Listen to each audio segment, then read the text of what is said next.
bawat pagdududa, mga tanong ng masa, wala nang mapuntahan pa.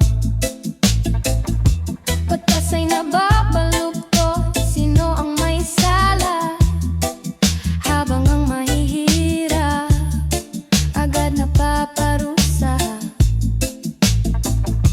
Sa init ng lansangan, kabay na darama, hastisya ba'y buhay o kwento na lang ba? Habang ang malalakas tila di natitinag, sa gintong kasalanan matay nakapikit lahat. O bakit ang maliliit agad kinukulong, habang ang malalaki patuloy na umaahon sa salaping ninakaw sa pawis ng bayan? Hastisya ba'y buhay o isa ng laruan?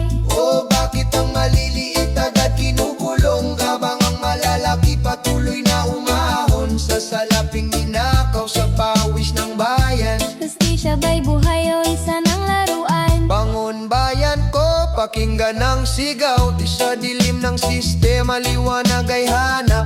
Kami nananawagan ngayon ay kumilos, pagbabago'y simulan, wag nang ipagpaligid. Sa presyo ng langis na parang walang hanggan, araw-araw tumataas, di na maintindihan. Pasahe at pagkain, sabay-sabay sumirit, bulsa ng mamamayan tuluyang nagipit. Mula palangkit kalsada, lahat apektado, munting kita'y nauubos, hirap ay di matago. Abang ang nasa taas ay tila di nadarama, ang bigat ng pasanin ng bawat pamilya. Sa larangan ng politika, patalim may lihim, ngiti sa harapan, sa likod ay paninira rin. Kalaban ay hinuhukay kahit walang dahilan, dignidad ng tao'y nilalabag, walang pakundangan. Trono ng kapangyarihan, pilitin angkin, sariling interes ang laging inuuna rin.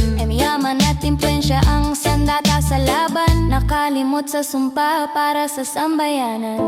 Kaya kababayan tayo'y magmasid, Huwag hayaang bukas ay tuluyang magdilim. sa ating pagkakaisa, pag-asa'y sisibol. Kung tayo'y kikilos, ang bayan ay babangon. O bakit ang maliliit agad kinukulong, habang ang malalaki patuloy na umaahon sa salaping ninakaw sa pawis ng bayan? Hastisya ba'y buhay o isa ng laruan? O bakit ang maliliit agad kinukulong, habang ang malalaki patuloy na umaahon sa salaping ninakaw sa pawis ng bayan? Hastisya ba'y buhay o isa ng laruan? O bakit ang maliliit agad kinukulong?